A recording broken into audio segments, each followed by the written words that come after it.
A rusted boat won't make you less of a failure, Marina. Let it go. That's what he told her just before the break-in, before her son was taken, before the missing film reel showed up. But instead of running, she pulled on her work gloves, stepped into the dark belly of an abandoned ship, and found something the world had tried to forget: a single mom, a haunted vessel, a buried truth. Before we dive in, let me know, what time are you listening to this and where are you? Drop a comment below. We'd love to hear from you. Heat pressed down like a wet cloth. The air in the garage clung to Marina's skin, heavy with oil, sweat, and metal. Beneath the sagging frame of a rusted-out pickup, she twisted the last bolt with a grunt, knuckles scraped raw engine grease ground into her nails. Behind her, the wall clock ticked like a dare, 3 minutes slower every week and still faster than her bank account. A gust swept in through the open bay door, sharp with sea brine, and the cry of gulls circling above the port. On the concrete just beyond the oil stains and stacked tires, Eli crouched with a piece of white chalk, sketching a wide, rounded shape. The outline curved like a hull. He pressed his tongue to his lip, added a row of windows, then shaded what resembled a smokestack. Another ship. Her phone buzzed. She wiped her palms on a rag, stiff with yesterday's grime, and answered. The landlord's clipped voice filled her ear. "You said last week." "I know," she muttered, steadying her tone. "I've got something lined up. Just need a few more days." A pause stretched, then a click. Call ended. She tossed the phone onto the workbench, exhaling through her nose. From the side door came a man in his 60s, holding nothing but a cup of gas station coffee. His gaze slid past the truck and landed on her. "So it's true," his voice was dry. "You're buying that rust bucket out by Pier 17. She reached again for the wrench instead of answering. "Thought you were smarter than that," he said, softer this time, almost regretful. Marina wiped her palms again, slower now, before stepping out into the light. The low sun painted everything in warm orange, lending even decay a strange beauty. She lifted a hand against the glare, squinting toward the harbor's edge. There it was. Long, massive, still, as though exiled from time. Paint blistered and peeled in broad strips. Its name barely legible. Aurora Bell. No movement, no purpose. Just a presence too large to vanish and too broken to claim. Back in, she unzipped her canvas tote. Around a jar of cold coffee and a half-eaten granola bar lay a warped flyer, rain having curled its edges and blurred the ink at the corners. Cruise ship for sale. Retired. As is. Buyer must tow. $11,000. Her fingers pressed into the sheet, crumpling the border without tearing. Jaw tight, she studied the words. Then she returned to the open garage door, still holding the notice gaze locked on the ship across the distance. Something behind her rattled. A wrench slid from the bench and clattered to the floor.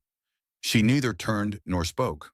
The air stirred just enough to lift the corner of the page. Her eyes stayed fixed on the horizon. The chair legs scraped against linoleum as someone shifted the sound sharp enough to pull her out of her thoughts. Around her arms folded tight, eyes narrowed. Fluorescent lights buzzed overhead, flattening the colors of the community room inside Clearwater's public library. Once meant for story hours and knitting circles, it now carried the heavy air of a courtroom dressed in paperbacks. Marina sat near the end of the long table, sweat blooming beneath her collar. Shoulders square, she pressed damp palms against her jeans. She had worn her cleanest shirt, brushed the smudges from her boots, pulled her hair back as tight as she could. None of it mattered. The judgment in the room had arrived long before she did. Commissioner Kenneth Braddock cleared his throat and leaned toward the mic that wasn't on. His tie hung crooked, too wide for his frame, but his words rolled out smooth and practiced. "We've received a formal concern." He began scanning the half-circle of townspeople. "Regarding Ms. Marina Cole's recent acquisition of the vessel docked at Pier 17, the Aurora Bell. Given her ongoing financial hardship and the absence of a preservation plan, the town has a duty to question whether this individual is qualified to take on what may be a significant cultural asset." A murmur rippled through the room, soft but heavy. Marina kept her eyes forward. She did not blink. From the side aisle, a man in a gray suit rose and walked toward the panel, moving as if the floor owed him balance. Victor Hale. She had never met him, though the name was familiar. His smile looked carved into place. "My organization has a vested interest in local heritage," Victor said, tone sweet but deliberate. "We admire Ms. Cole's enthusiasm. Truly. But an undertaking of this scale demands proper stewardship. We'd be honored to assist logistics restoration funding in exchange for shared management rights. Shared, as though she had not emptied every pocket just to pull that ship out of legal limbo. She rose slowly. Her knees held steady this time. Lines she had practiced in the garage bathroom slipped away, leaving only something smaller, sharper. The ship belongs to me. Victor tilted his head as if listening to an echo that amused him. Of course. But surely you see I said no. Her words stayed level, but they cut clean. You don't get to dress it up like charity. I'm not giving it up. Laughter cracked the tension from the back row, quick mean. You buying ghost ships now? Marina, someone called out. Maybe see if they'll fix your credit. A few others chuckled. The commissioner shuffled his papers without reading them, and then the door burst open. Eli's sneakers slapped the tile as he ran in both hands, clutching something tightly. He scanned the room until he saw her, then hurried forward. Mom, he panted, I found it. He held out a photograph, creased at the edges, colors washed pale, torn from an old book. She took it instinctively, shielding it from the air. The Aurora Belle filled the frame, unmistakable in shape, in scale, moored beside a crowd in dark coats. But the detail that mattered lay in the back corner of the hull, a faint circular seal, absent now from the ship, never mentioned in the sale documents. Her breath stalled as she stared. A man near the window leaned closer for a better view. His tone dropped almost to himself. That mark? It's from the War Archive Initiative. Thought they burned all those records after the freeze. She turned sharply, clutching the image tighter. What did you say? The man blinked, stiffened. Nothing. Don't worry about it. He stood and left without another word. The silence that followed pressed heavier. Victor clicked, his pen eyes locked on her. Marina did not sit. She took Eli's hand and walked out, never once looking back. At the dock, the wind had shifted. The harbor breathed damp air against her skin.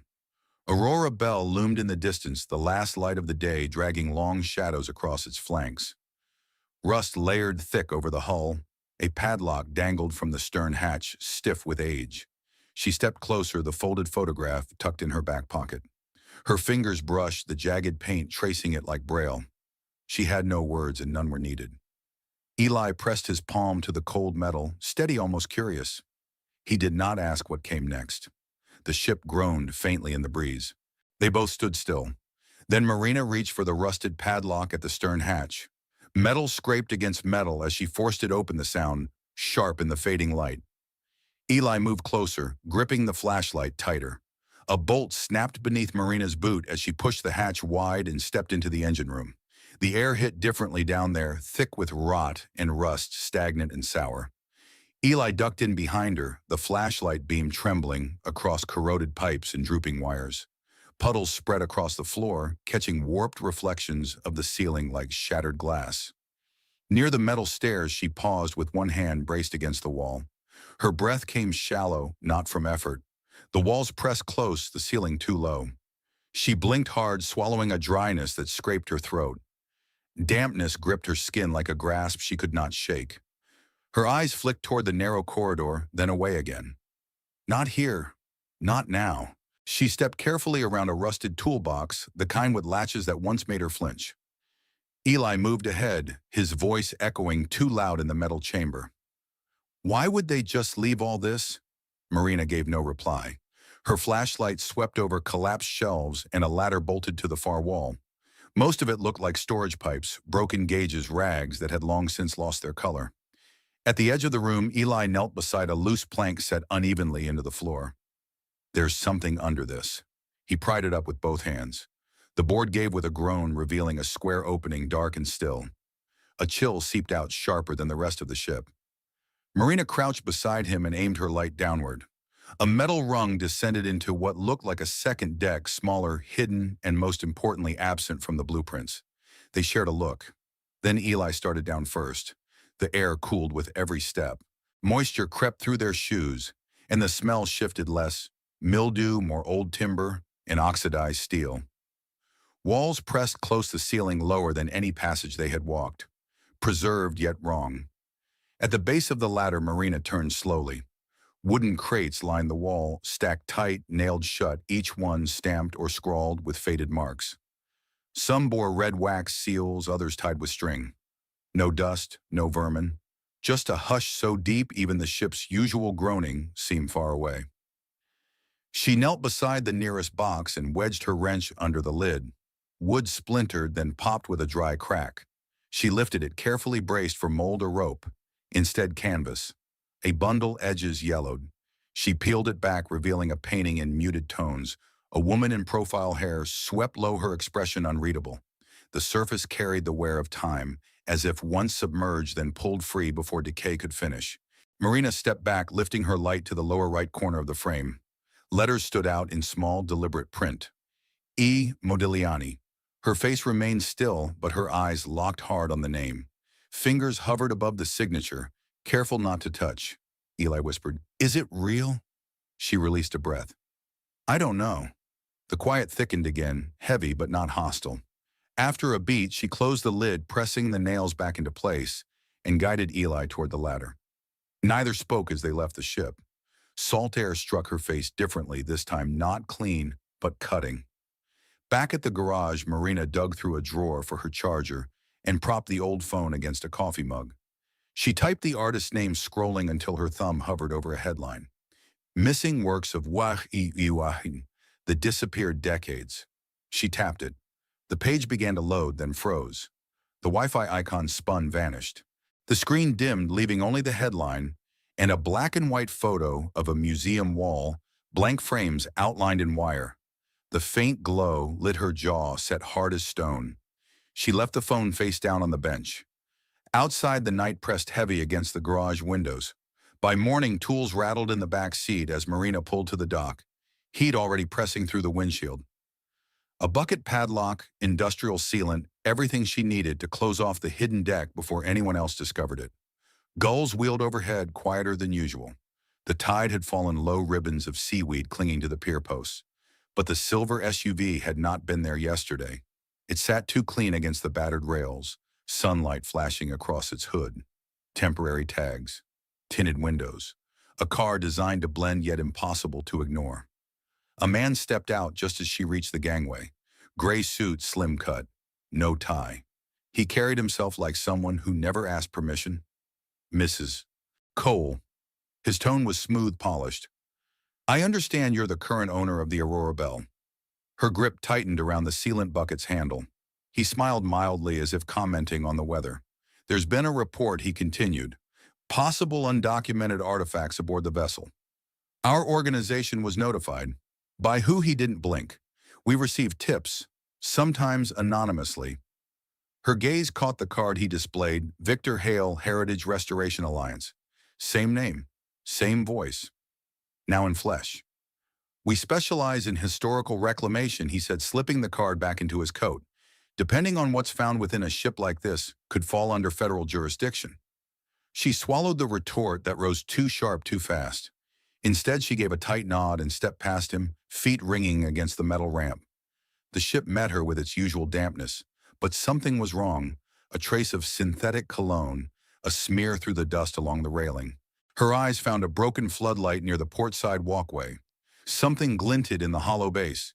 She crouched, pried it loose. A camera, tiny, mounted discreetly behind rusted bolts. Her gut lurched. Victor hadn't just arrived. He had already searched. She shoved the device into her bag, sealed the hatch to the lower deck, and walked away without locking the entrance. Her hands trembled slightly on the steering wheel. At the garage, the tightness returned before she even got out. A neon orange notice flapped against the door. "Final warning, property in default." Her name in bold, the total circled twice.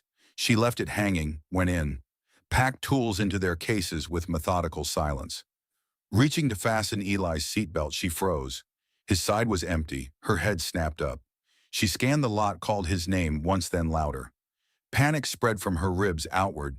She crossed the street without checking traffic, boots striking pavement. Breath short, ragged.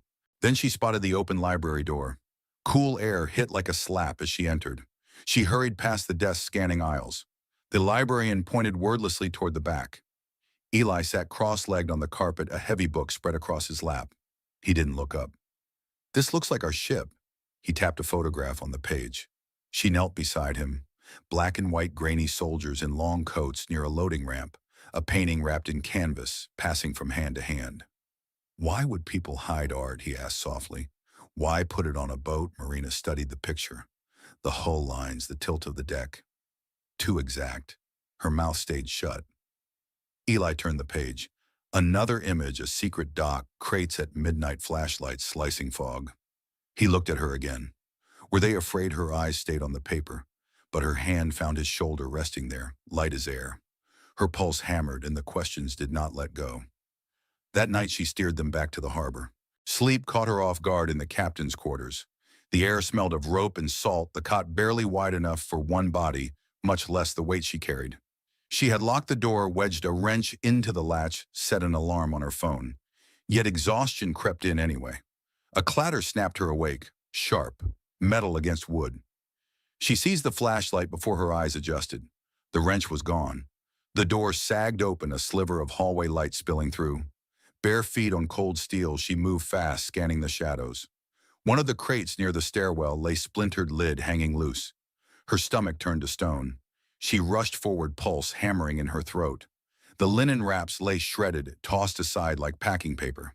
The bronze sculpture, small yet heavy, a woman's silhouette caught mid-motion, was gone. Footsteps echoed. She spun just in time to catch a blur of dark fabric slipping around the next bend. No face, only movement. She sprinted after it, boots half-laced, adrenaline burning. The hall turned sharply and the figure was gone. On the steel floor, only a faint scuff mark remained. Beside it, a square of white cloth snagged on a bolt. She crouched, a handkerchief crisp clean, almost placed. Tiny red embroidery in one corner. VH. Her hands trembled around the fabric as the letters seared into her mind. By the time she reached the police station, her voice rasped to gravel. The young officer at the desk listened with distant politeness, typing, as she recounted the break-in, the missing artifact, the embroidered handkerchief. At the mention of the sculpture, his fingers hesitated. "You're saying a bronze statue was stolen from your boat," he repeated, "but it's not listed anywhere in the vessel's registered inventory." She forced the words out. "It wasn't declared. I only found it 2 days ago." Another officer joined them, older badge, dulled with years. "If you never registered it," he said slowly, "and there's no documentation of ownership, then legally you're reporting a theft of something you never claimed." "It was in my possession," she pressed. "That complicates things, especially if the item carries cultural weight. Maritime salvage law gets tricky." They asked for her paperwork. She slid across what little she had, the faded bill of sale, repair estimates, a crumpled towing receipt. They accepted them without comment.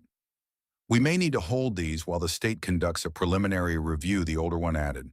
Her fist tightened. "You're keeping my ownership documents, not keeping? Verifying?" No one used the word confiscate, but it hung there anyway. She left empty-handed, chest burning. Her lawyer, a cousin's friend more versed in parking tickets than maritime law, met her at the garage with vague reassurances. Probably procedural. These things take time. Marina barely heard. Her eyes stayed fixed on the window until headlights slid across the lot. The silver SUV glided in as if it had never left. Victor stepped out, unhurried, suit freshly pressed. The same polished smile, the same sharp, clean scent that made her throat tighten. "I heard about the report," he said, like neighbors discussing weather. Unfortunate timing. She stayed silent, arms folded. He lingered by the open garage door, gaze drifting over the half-packed boxes. "I can resolve this," he said smoothly. "The artifact, the ownership issue, it disappears. You keep your dignity. Your son stays with you. No disruptions." Her voice came flat. "And the cost?" For the first time, his eyes locked on hers. "The ship." She gave no reply. He didn't wait. As he turned toward the SUV, Eli emerged from the back room, rubbing one eye. He watched Victor leave, then tugged at Marina's sleeve. "Is he a bad guy?" he asked softly. She pulled him close and held tight, giving no answer. Long after the headlights faded, she stayed awake at the window, mind circling the same locked question. By dawn, she knew where she had to go.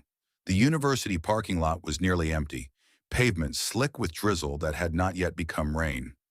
Marina let the truck idle a moment longer, steam rising from the hood before she cut the engine. She slipped through the side entrance, fewer eyes there, and climbed 2 flights to a door she had not knocked on in over a year. Dr. Simon Avery opened it with the same half-skeptical look he gave undergrad essays. His glasses had slid down his nose.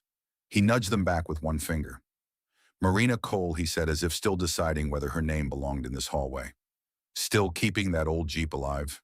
It runs, she answered, stepping inside. I need your help. The office smelled of coffee long gone cold. Books leaned in mismatched towers, yellowed clippings curling on corkboards. Marina handed him a folded sheet names of artifacts she had memorized from the cargo holds. Avery read in silence, brows knitting deeper with each line. His thumb paused at the last entry before he lifted his eyes, voice subdued. If these aren't fabrications, you've stumbled onto more than cargo. She said nothing. He glanced toward the closed door, then placed the list down with care, almost reverence. There was a program he began. During the Cold War. Code name, Safe Sail. It never went public. A quiet arrangement between the Federal Arts Board Intelligence and a few institutions. Insurance in case our museums went up in smoke. He opened a drawer and drew out a ring of old keys. One brass and flaking carried the faded university seal. With a nod, he motioned for her to follow. They crossed campus beneath a ceiling of gray clouds, the air sharp with the tang of rain waiting to fall. He led her to a back building maintenance door, no signage, then down into a temperature-controlled archive where silence stretched beneath the humming lights. Avery switched on a lamp revealing rows of locked cabinets. At one labeled Special Holdings Archival Programs, he slid in the key and opened the top drawer. This copy's been here 30 years, he muttered. Folder after folder passed until his hand froze. He drew one out. Marina leaned close. The cover sheet read, Safe Sail, Internal Use Only. Below Aurora Bell, Classification Mobile Storage, Concealment. Her eyes traced the lines. Status canceled. Reason, leak of internal protocol. Risk of exposure. Termination authorized by V. Hale. The name took a moment to sink in. Then her chest clenched. She pointed. He signed the termination. Simon hesitated too long before answering. He did. Victor Hale. Same man, I assume he's the one trying to buy me out. Avery exhaled and dropped into a chair. That makes this worse. She studied the file again. A red slash cut across the entry ink, bleeding faintly through the page. In the margin, transfer unauthorized. Vessel untraceable. No other ship carried that note. Simon rubbed his temples. This wasn't just erased, it was ghosted. And if your list is accurate, someone wanted it buried literally and legally. The air felt colder, though nothing had changed. He slid a copy tray toward her. Take a reproduction. Don't keep the original. I don't want to know where this goes. She fed the sheet through. The machine whirred too loud in the stillness until the page slid out warm against her hands. Rain tapped harder at the window panes. She stood longer than necessary, grip tightening. Simon stayed silent. The copy bore the same slash, the same signature at the bottom. Victor Hale. Her knuckles whitened around the fold as she slipped it under her coat and walked out, ignoring the drops darkening her sleeves. By the time she reached the harbor again, the rain had slowed to a mist. The hull groaned as Marina stepped into the lower hold of the Aurora Bell, air stale and heavy with salt. Adjusting the canvas strap on her shoulder, she moved down the ladder, careful on the damp rungs. Eli's sneakers thudded softly behind her. Dr. Avery, less nimble, grumbled under his breath as he ducked under a beam. This time the crates didn't seem abandoned. They seemed observed. Marina forced the thought aside. She set her phone on the small tripod she had brought and tapped record.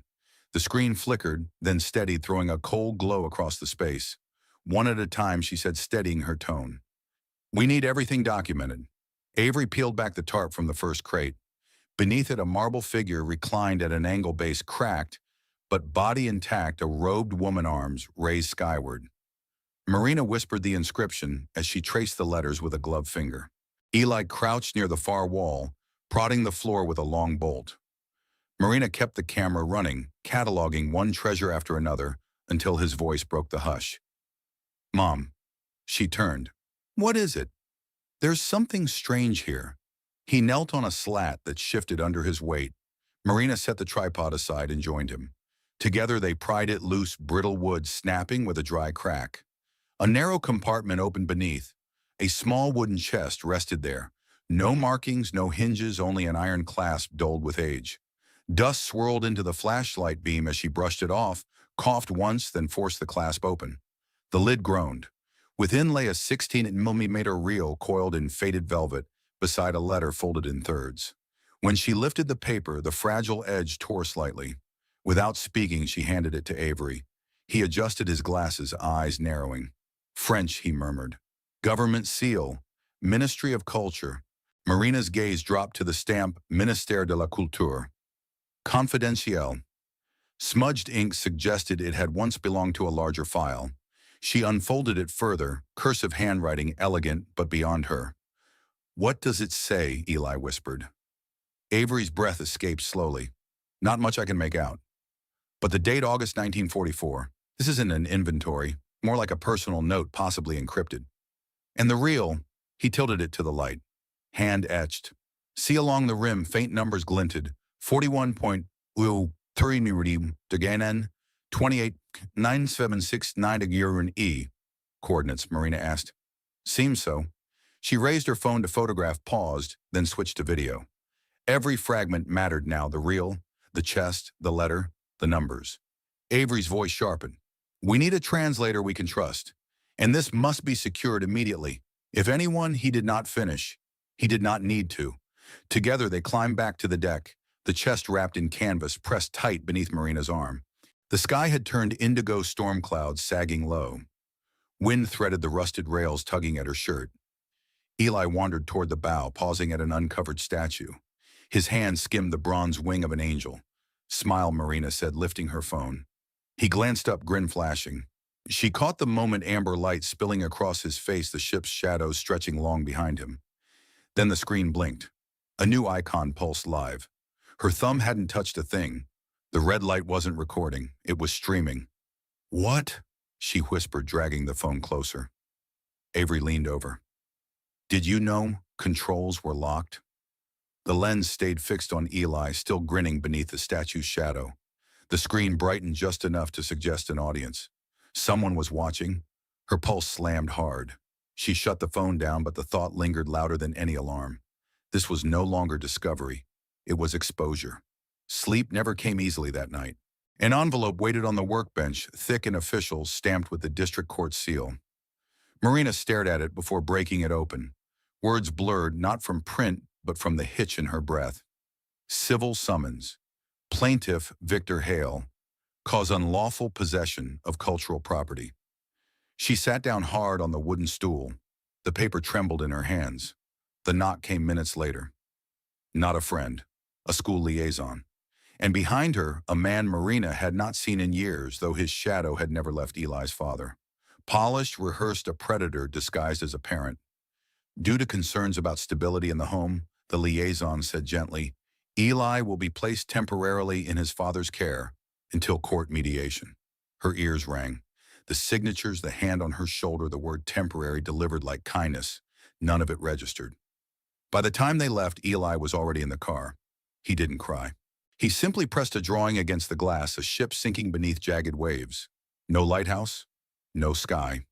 Marina did not wave. Back at the shop, the air smelled of rust and burnt rubber.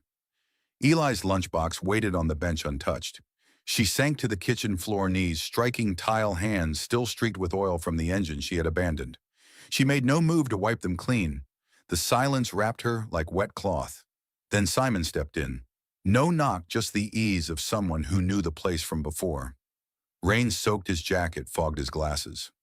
I translated the letter, he said quietly. You were right. It isn't a dedication.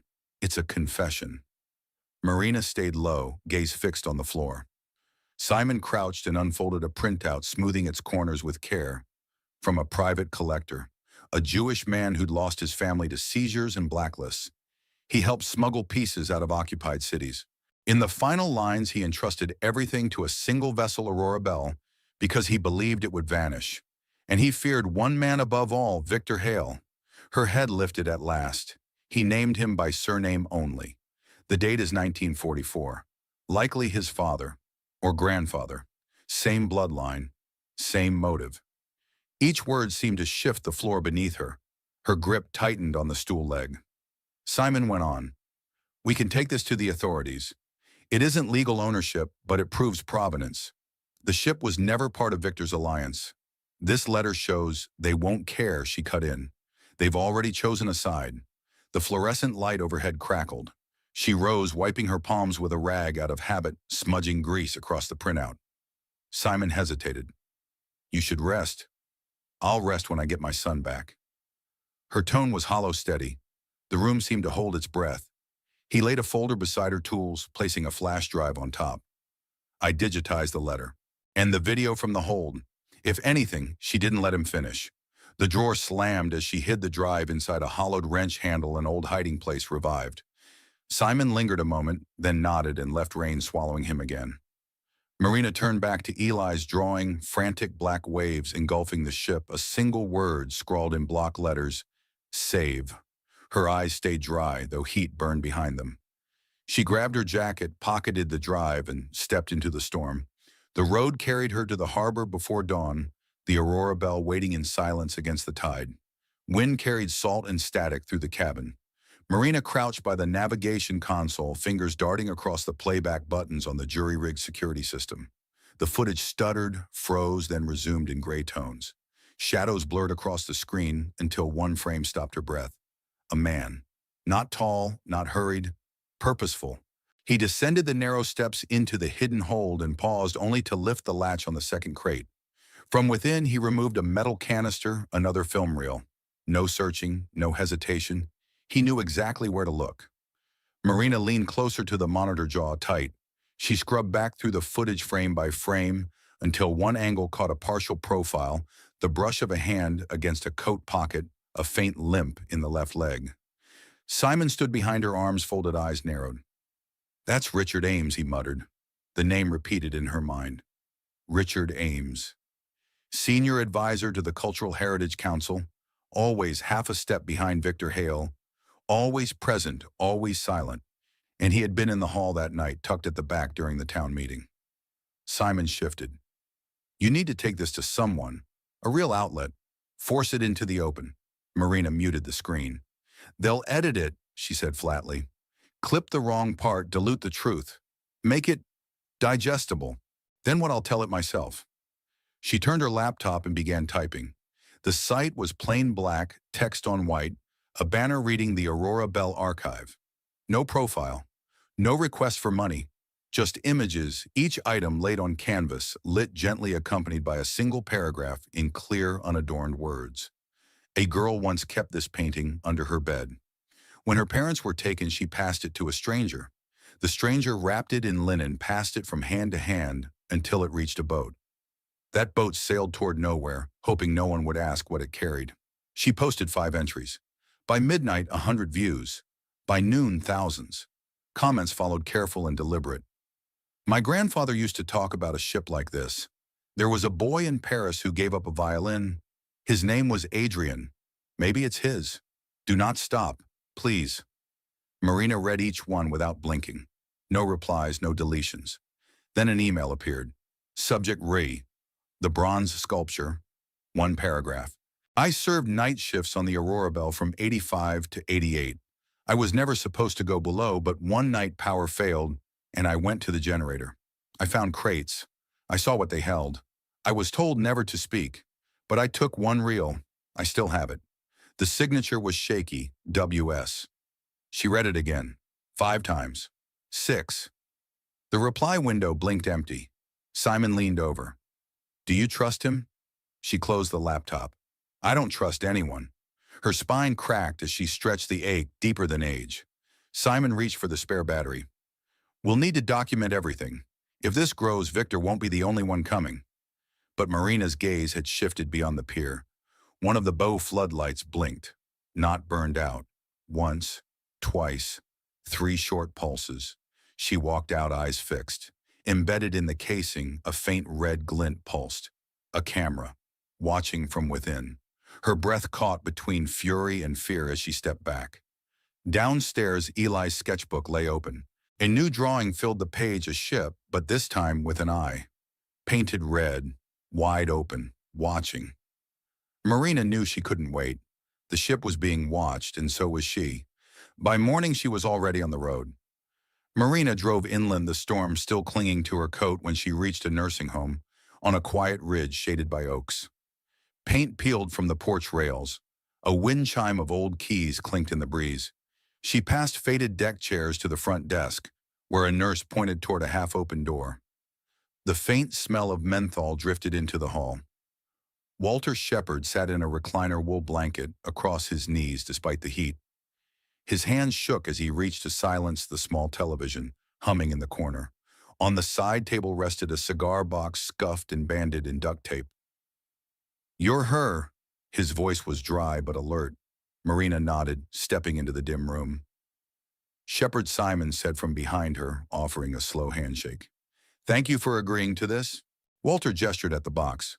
"I kept it too long. Back then they didn't ask questions, they made people disappear. You understand?" He peeled the tape carefully as though disarming something volatile.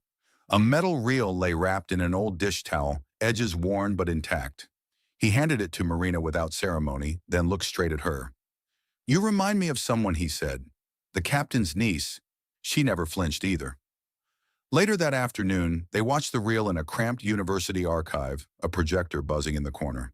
The film hissed to life. Grainy but clear enough, a paneled room, a younger Victor Hale at the head of a long table. The face was sharper, but the smile identical. Around him sat 5 men and a woman in international business dress, murmuring in different tongues. Words surfaced: assets routes, delayed release, private redistribution.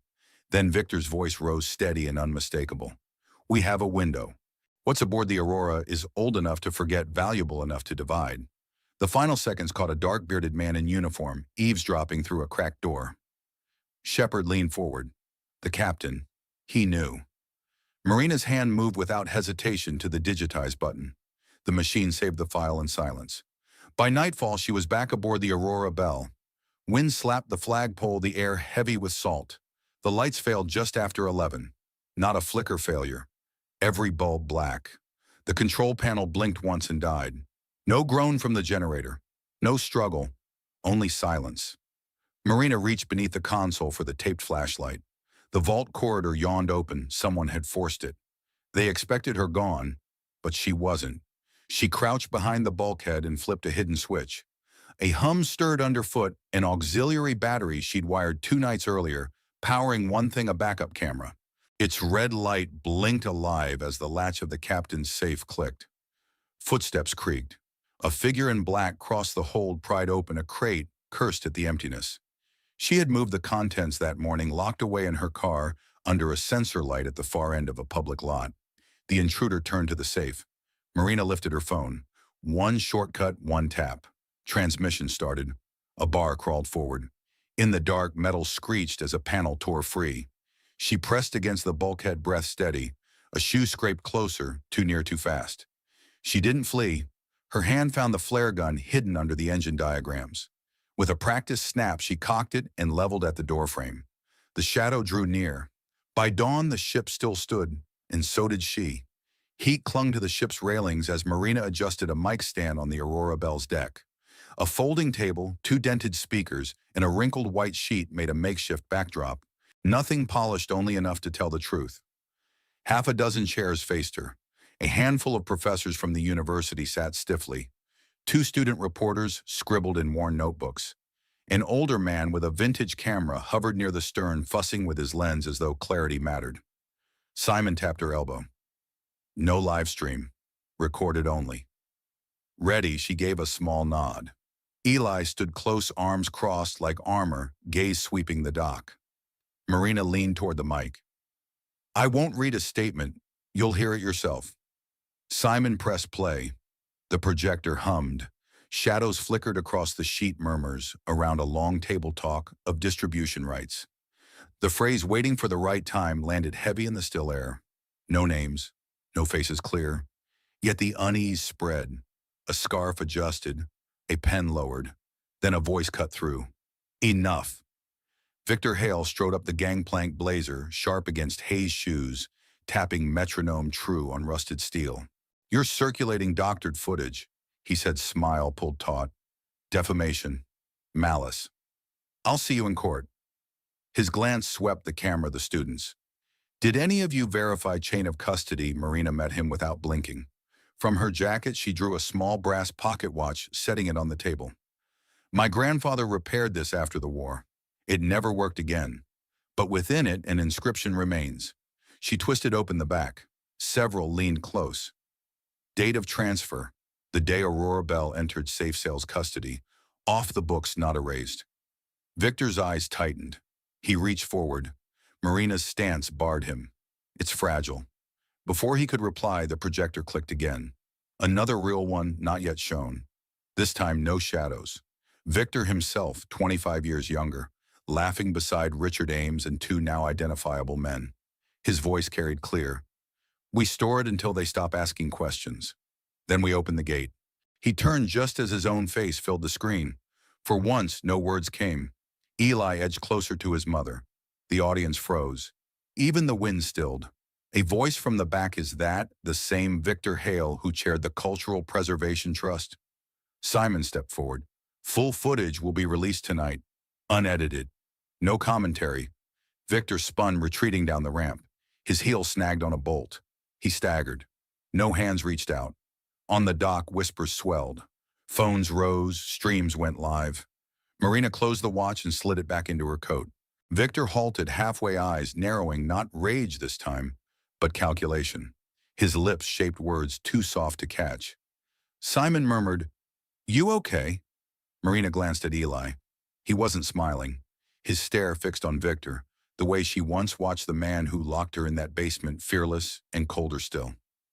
A gull cried above the mast. The screen behind them went black. By the time the crowd dispersed, the footage was already spreading beyond the dock. Within hours, Marina's inbox split in two, praise and venom side by side. One message carried no name, no return address, only, "You think this is over?" At the shop, a window cracked. Nothing taken, only glass shattered, a warning. She tried to brush it off until, near Eli's school fence, she spotted a man in mirrored sunglasses standing too still too long. That night, a voicemail rasped through the speaker.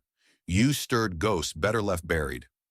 Marina packed a bag and drove Eli across town, leaving him with Simon.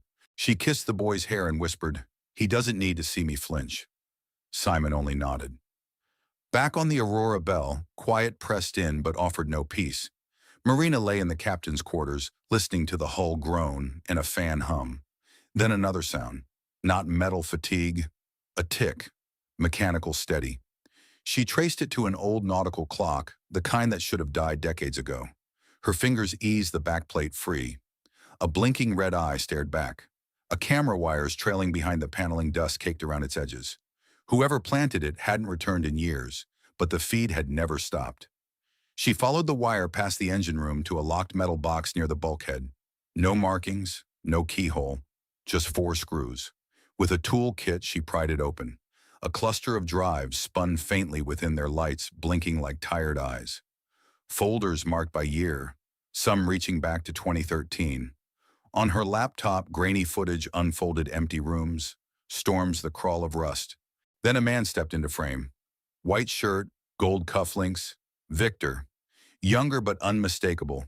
He moved with practiced ease, opened a locker, lifted out a crate, and smiled straight into the lens. Timestamp, May 2014. 5 years before the auction, before she had even heard the ship's name. She clicked forward. More clips. Voices murmured transfers, deadlines, Ames's voice cutting through. Each frame another breadcrumb pointing to rot beneath the surface. She shut the laptop and pressed her palms to her thighs to still the tremor. Every hour aboard this vessel recorded catalogs stored. Not discovery, entrapment. The thought chilled her. What if the flyer hadn't drifted into her hands? What if someone had left it waiting? She paced the quarters, breath shallow. Who kept a camera running for 7 years? Who paid for that patience? A metallic tap jolted her. Only a pipe settling, but her pulse spiked. She stuffed the drives into a duffel, zipped it tight. The ship no longer felt like refuge. It felt like a trap with walls that remembered. Another creak sent her up the bridge stairs, flashlight beam cutting the dark. The sea stretched silver under moonlight, calm, deceptive. She typed a message to Simon. Got something. Big. Need another set of eyes. Her thumb hovered over send, then dropped the phone. She stared at the water instead. Behind her, the red light blinked once, then died. She grabbed the duffel and didn't look back until the truck was on the road. Marina sat hunched at a chipped coffee table in Simon's cluttered den, fingers steady on the keyboard. Blue light washed her face as folders opened across the screen footage. Timestamps, ship records, a scan of the French ministry letter. Beside her, Lena Ward adjusted her glasses and clicked through the video logs. Holy hell, Lena muttered, leaning in closer. You've been sitting on a live grenade. I didn't sit on it, Marina replied, eyes steady. I inherited it. Lena, once a journalist with national credentials and now fiercely independent, didn't waver. We upload everything to a decentralized chain. Immutable. Global access. Victor's money can't erase it. Marina nodded. Leave me out of the frame. Let the story carry itself. They worked through the night, cataloging each clip, pairing every document with context but never commentary. No headlines, no judgments. Only the unvarnished weight of truth. At midnight, Lena pressed publish. The data split like a river-mirrored link carried by nodes across continents. Anonymous archivists, open-source historians, even online sleuths picked it up. Quiet clicks spread outward, a ripple turning into tide. A week later, on a still Wednesday, 2 black SUVs eased down the harbor road. No sirens, no markings. Agents stepped out, flanked by federal marshals, their pace deliberate men, arriving not to question, but to claim what was already proven. Marina watched from the upper deck, palms steady on the newly painted rail, pale as seafoam. The wood no longer splintered. It held. She neither waved nor spoke. Below, the docks were taped off. Cameras clicked from a distance. None of the officers looked up. Far down the shoreline, Victor Hale's estate would be waking to glass doors, rattling under the knock of warrants. From the hull came children's voices, laughter rising and falling with the tide. Eli's carried above the rest. That one came from Italy, he told the group, pointing to a sealed crate. Carved in 1911. Mama says it waited almost 100 years to see light again. They leaned closer, some sketching in notebooks. No ropes or velvet barriers, just plexiglass partitions and soft lighting. Each piece marked not with price, but story. Marina stayed silent. She only listened. There was no plaque yet, no government stamp, no official museum. But people came anyway, parents, teachers, wanderers, drawn less to scandal than to endurance. Simon climbed from the stairwell with 2 steaming mugs. They'll freeze Victor's accounts by tonight, he said. 2 offshore trusts already seized. Marina sipped, and Eli's father, quiet Simon, answered. Leverage gone. Without the boy, he's nothing. He won't step forward unless a court drags him. A breeze tugged at a tarp near the bow. A gull wheeled high, tilting like it knew a secret. Below, Eli raised his hand like a guide. Okay, next up, the brass compass. Still works. Kind of like magic. Her lips didn't quite curve, but her shoulders eased. Years spent waiting for collapse, and here among rust and salt, something had endured.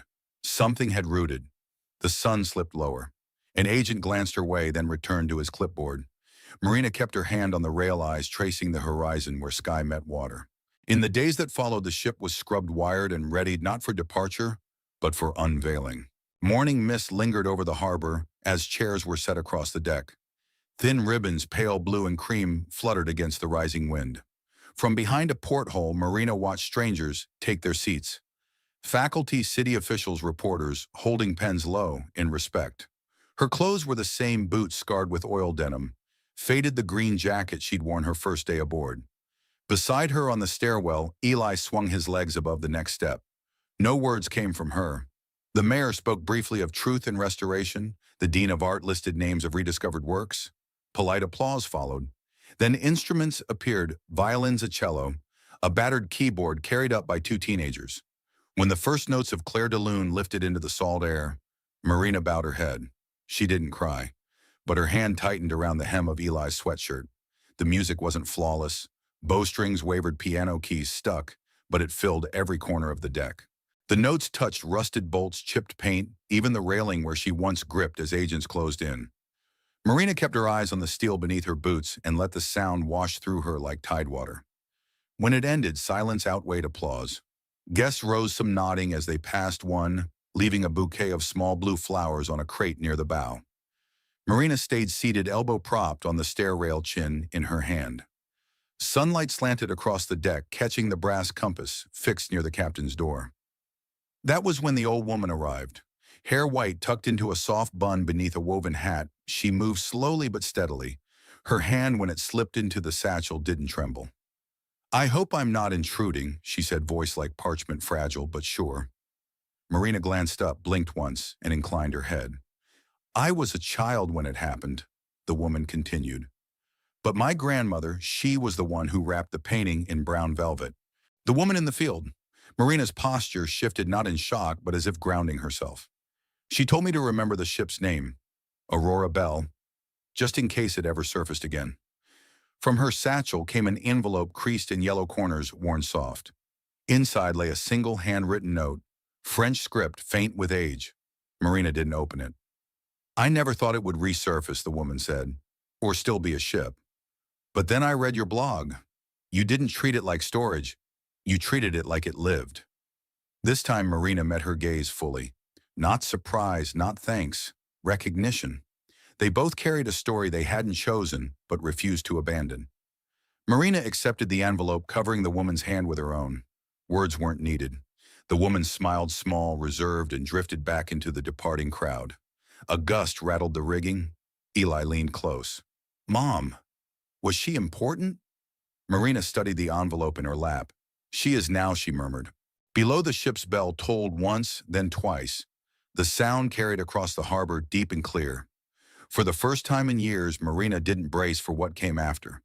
She let the resonance rise, drift, and fade. When the deck finally emptied and the tide fell quiet again, she slipped below.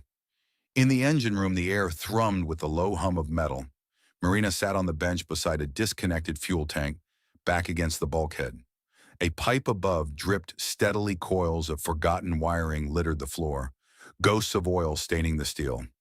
She didn't bother to clean her palms. Grease smeared across her skin, pressing into the crumpled paper. She held a final invoice from the garage. Dated 2 days before the eviction, before she walked Eli past the gate with a box of tools and no plan. She tore it clean across the total. Then again down the middle. Without pause, she dropped the pieces into an empty oil can. The paper caught fire, slowly curling, blackening at the edges. She watched until the last number vanished in ash. A draft whispered through the corridor. Somewhere above, a latch tapped. Light from the deck filtered through the grate, catching smoke as it rose in thin spirals. Then Eli's voice, clear and slightly breathless, echoed through the ship. "Mom, I found your old paint box." She blinked, the sharpness of the moment dulled by the sound of him calling her. Still seated, she closed her eyes for a second longer, then stood brushing the grit from her pants with slow mechanical motions. Up the narrow stairwell, the air changed. Warmer, less still. Eli stood near the railing beside the upper bunk, both hands gripping a dented tin box. Faded silver paint edges rusted. The latch clicked loose as he opened it, and inside, nestled among bits of crumpled tissue, lay her old brushes. The handles bore traces of her younger grip, smudged fingerprints in dried acrylic names, scratched into wood with a pin when she was 19, and thought permanence was a thing she could etch. She reached for one. The bristles bent under her thumb, but didn't crumble. "You use these?" Eli asked, peering into the box. "A long time ago," she said. He picked up another thinner brush, the kind she used for detail work. "Were you good?" She hesitated, then took the brush back, held it between two fingers, and drew it softly across the air, as if coaxing a shape from nothing. "I didn't give myself time to find out," she said quietly. He watched her with the solemn interest only children had, the kind that didn't judge, just took in every word as fact. "I think you should try again," he offered, placing the box down gently beside her feet. The deck beneath them shifted slightly as the tide pulled. Marina turned toward the edge of the boat, where sunlight pressed in like a slow exhale. Salt hung in the air, soft and grainy on her lips. She didn't smile, but her fingers wrapped around the brush like they remembered it. The weight, the balance. She lifted it again, this time dragging it gently along the ship's railing. No paint, just motion. Just muscle memory echoing through rust and salt and time. "It's probably dried out," she said absently. "Doesn't look like it," Eli replied. She didn't argue. The moment stretched full of things unsaid. Behind them, the ship groaned softly, old iron adjusting, settling as if it too could breathe easier now.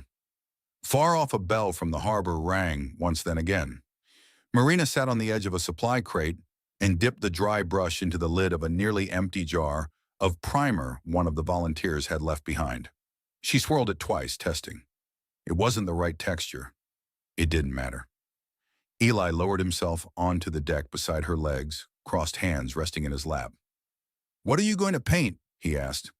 She didn't answer immediately.